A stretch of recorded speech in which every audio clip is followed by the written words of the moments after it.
بسم الله الرحمن الرحيم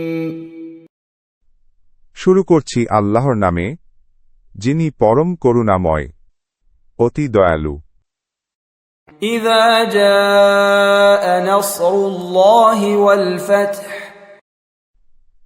যখন আসবে আল্লাহর সাহায্য ও বিজয়, ورأيت الناس يدخلون في دين الله أفواجا এবং আপনি মানুষকে দলে দলে আল্লাহর দ্বীনে প্রবেশ করতে দেখবেন।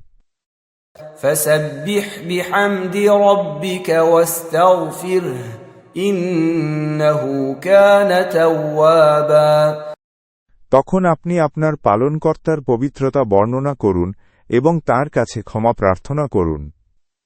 নিশ্চয় তিনি ক্ষমাকারী।